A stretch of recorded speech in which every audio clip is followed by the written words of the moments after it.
இங்கேருந்து தான் எல்லாமே ஸ்டார்ட் ஆச்சு. யாருமே என்ன ஒரு த்ரிஷாவும் விஜயும் ஒன்னா திருமணத்துக்கு வந்த விஷயம் தான் இப்ப பேசும் பொருளா இருக்கு. ஆரம்பத்துல பொதுமக்களும் தாவைக்கினரும் தான் தங்களுடைய கருத்துக்களை பதிவிட்டு வந்தாங்க. இப்போ சினிமா வட்டாரங்களே இதை குறித்து ஓப்பனா பேச ஆரம்பிச்சிட்டாங்க. முதல்ல சமுத்திரக்கனி சக இயக்குனர் கிட்ட இதை பத்தி காட்டமா பேசியிருந்தாரு. இதை தொடர்ந்து இயக்குனரும் நடிகருமான பார்த்திபன் இந்த விஷயத்த குறித்து ரொம்பவே ஓப்பனா ஸ்டேஜ்லயே பேசியிருந்தாரு. இதை தொடர்ந்து தான் இப்போ த்ரிஷா ரொம்பவே கோவமா ஒரு போஸ்ட் போட்டிருக்காங்க. இந்த விஷயம் தான் இப்போ பேசும் பொருளா இருக்கு. விஜயுடைய மனைவி சங்கீதா விவாகரத்து மனு கொடுத்த அதிர்ச்சி அடங்குறதுக்குள்ளேயே விஜயும் த்ரிஷாவும் ஒன்னா திருமணத்துக்கு வந்தாங்க. அது மட்டும் இல்லாம ஒரே நேரத்துல உடையும் போட்டு வந்தாங்க. இதனால ஏகப்பட்ட சந்தேகமும் இருந்துச்சு.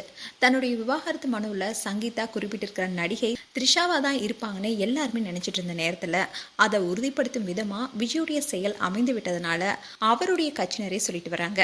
இந்நிலையில் தான் நடிகர் பார்த்திபன் ஒரு நிகழ்ச்சியில பொன்னியின் செல்வன் படத்தில் நடித்த குந்தவை குறித்து உங்களுடைய கருத்துக்களை சொல்லுங்கன்னு கேள்வி கேட்கப்பட்டுச்சு. அதாவது இந்த குந்தவையை வெளியே வராம கொஞ்ச நாளைக்கு வீட்டுக்குள்ளேயே குந்த வைப்பது நல்லது. நிறைய பிரச்சனைகளை உண்டாக்காம இருக்கலாம். சில கவிதைகளை ரசிக்கலாமே தவிர்த்து கவிதையை சொல்லாம இருப்பது பெட்டர்னு நினைக்கிறேன்னு சொல்லியிருந்தாரு. இப்படி இவர் ஓப்பனா பேசின விஷயம் சோசியல் மீடியாலே வரலாயிட்டு வருது. இப்படி இருக்க சொல்லதான் நடிகை த்ரிஷா இதுக்கு பதிலடி கொடுக்கும் விதமா ஒரு போஸ்ட் போட்டிருக்காங்க.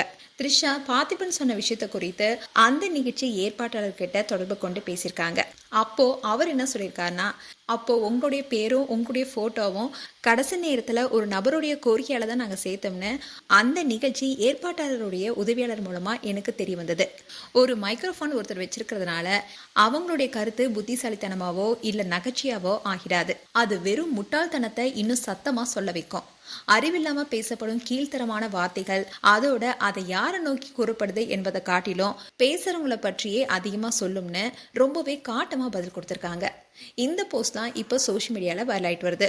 மேலும் த்ரிஷாவுடைய பதிவு குறித்து உங்களுடைய கருத்துக்களை கமெண்ட் செக்ஷன் சொல்லுங்க. இது போன்ற வீடியோஸை பார்க்க நியூஸ் தமிழ் கிட்ஸ் சேனலை சப்ஸ்கிரைப் பண்ணுங்க. மறக்காம நோட்டிபிகேஷன் பட்டனை கிளிக் பண்ணுங்க.